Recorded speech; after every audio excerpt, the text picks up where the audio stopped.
Hello everyone, my name is Moji. You're watching a Bitcoin Bubble News channel. I think about what these AIs can do now. To put it simply, you can tell it to read all human writing. In 100 or 500 milliseconds, a lot of people used to die by falling off their horses when you played a Shakespearean poem or an Eminem song. We didn't keep good records, so you don't read about it. It's possible that the average number of traffic deaths will go down if we let AI take over and have robots drive cars and fly planes. This is similar to how people live an extra 30 years these days thanks to antibiotics, hospitals, and modern dentistry. Michael Saylor is the founder and executive chairman of MicroStrategy. He is famous for his knowledge of cutting-edge technologies and the huge possibilities they provide for smart investors. Saylor is well known among Bitcoin fans for his strong support of the leading cryptocurrency. He has also been known for a long time in the investment world for his exceptional ability to spot chances that will change things, especially in the tech industry. He was named KPMG Washington High-Tech Entrepreneur of the Year in 1996, and then Ernst & Young gave him the same award the next year. He was also named one of the top 10 marketers of 1998 by Red Herring magazine. Saylor talked about artificial intelligence with David Lin in an interview last year. He called it a huge opportunity that could change businesses and make people rich in ways that have never been seen before. He said that AI's exponential growth was like the growth of other technologies that changed the world, like cell phones and the internet. He stressed how important it was to invest in AI early on to take advantage of its potential. Saylor is still a strong supporter of Bitcoin, but he also thinks that AI is the best chance for business owners, builders, and smart investors right now. Saylor recently talked with Graham Stephan and Jack Selby about how AI can change the world in the coming years and how many possibilities it brings. According to Saylor, investors only have a short time to get in before AI fully changes and disrupts all industries. Arthur C. Clarke has a saying that is very well known. It was on the back cover of my IPO prospectus when the company went public in 1998. That phrase was really important. That is, he said, any technology that is powerful enough is the same as magic, right? And that's what the great science fiction writers always said, where science fiction meets magic. Like, what is a magic mirror? I talk to myself in the mirror. And then someone replies. Now you can use an iPad or an Apple computer to look at someone in Singapore, zoom in, and talk to them. They can talk back at you. And that is beginning to look very magical. Then they take your picture, plug you into an AI, bring you to life, and put you into cyberspace. And I'm talking to an AI that responds to my hand movements. Do I speak to a person, a monster, a witch, or a god? Where did the science end, you ask? Where did the story start? That's what made me want to start MicroStrategy. And our plan was for information to be everywhere, allow everyone to become very smart. Imagine if I could take every book that has ever been written and put it on an iPad. What would happen? Okay, I just gave 8 billion people 100 million books for a nickel. Okay, that's interesting that you're not thinking in a straight line. That's more like second or third order thinking. Third order thinking says, okay, let's just dematerialize every book and then read every book. Then we'll give you the equivalent of a professor who has read every book, and you can ask the professor anything. First order thinking says, hey, can you just give me enough money to print a bunch of books and give you a big library? It's crazy expensive for the government to print the books, and it's even more crazy expensive to try to get you to read them. It didn't matter that the computer printed them, it read them. The fourth order says, hey, why don't you just read every book? Look over my shoulder, think about what I should do, and then do it. Putting a lot of trust in them, though.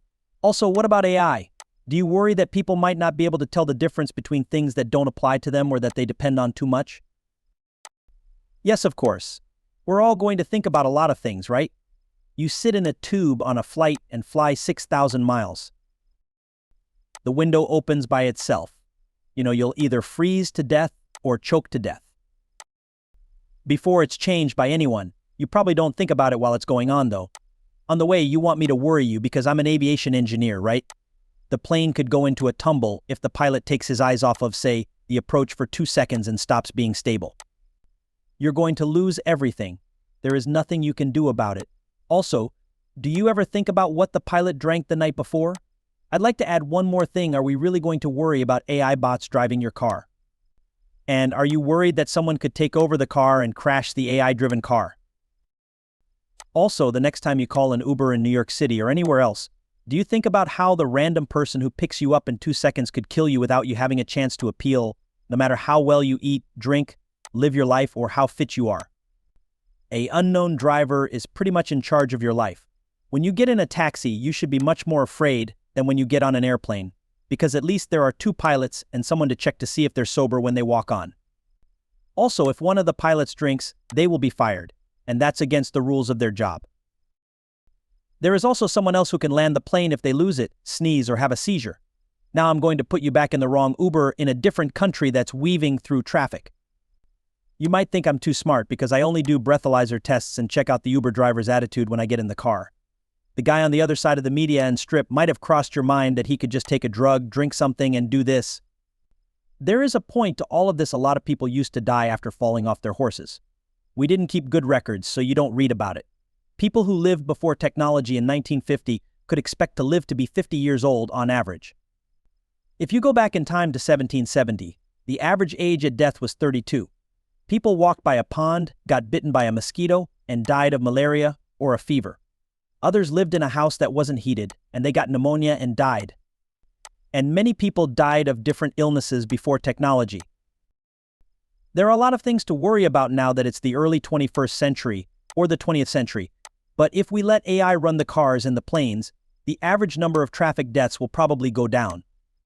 This is similar to how antibiotics, hospitals, and modern dentistry have made it possible for people to live an extra 30 years, even though they do so at some risk. Yeah, we can worry about it all. There will be a debate, and lawmakers will say that you are safer in a car driven by a person than in a computer-driven car. It's likely not going to happen, but people will think it does. And that's not our job, right? No matter what you think, it will be decided. If you look at world events through the lens of technology, right? Then things start to look different to you. When I graduated from MIT, I already knew a lot about science fiction. I was raised in a dream world. I had taken history before, and I've always loved it, but the history of science really opened my eyes to how ideas can change. The paradigm shift is, after all, one of the most basic ideas in science. Everyone knows that Dr. Harvey found out that the heart beats blood out through the arteries and back through the veins for 10,000 years. The doctor didn't know what the heart did and didn't believe in circulation. Harvey finds it, but everyone in the medical field says it's not true. We don't believe you, like at all. They don't believe him, even though they could probably figure this out with some tests. Harvey also says no doctor over the age of 40 will ever believe me, okay. After that, I believe Max Planck said something. He says, science makes progress one death at a time. In his book, The Structure of Scientific Revolutions, Thomas Kuhn talks about what happens when you come up with a new paradigm shift, like the Copernican revolution. Earth is not at the center of the world. Unfortunately, your illnesses aren't caused by ghosts and demons. Instead, they're caused by tiny germs in your blood or by quantum uncertainty or relativity that Einstein put forward in the paradigm shift of quantum physics, which Einstein refuted.